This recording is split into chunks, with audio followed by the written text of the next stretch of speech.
Welcome back to our weekly podcast. Today we have a very special episode for you here today.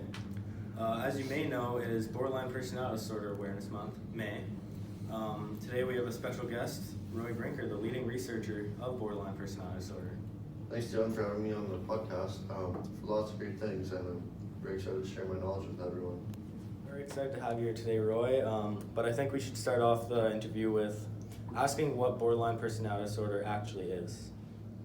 Well, borderline personality disorder, or BPD, is defined as a personality disorder characterized by severe mood swings, impulsive behavior, and difficulty forming personal stable relationships. What kind of situation could lead to someone possibly having or developing this kind of disorder?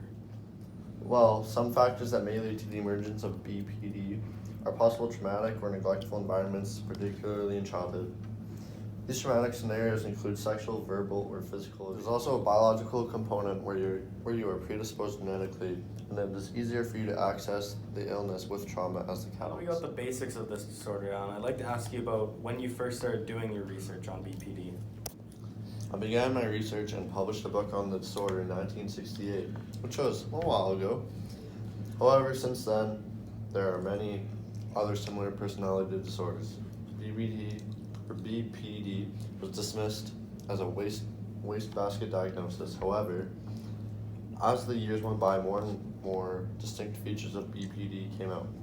So finally, in 1980, the disorder was finally made official when it was included in the third edition of the Statistical Manual of Personality Disorders, or DSM-3 for short.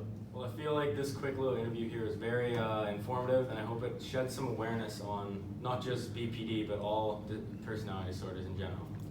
I'd like to thank you for coming out. Thank you for giving me the opportunity to be on the show, along with the chance to educate the public about the issue. That's all the time we have today, but tune in next week for the next episode.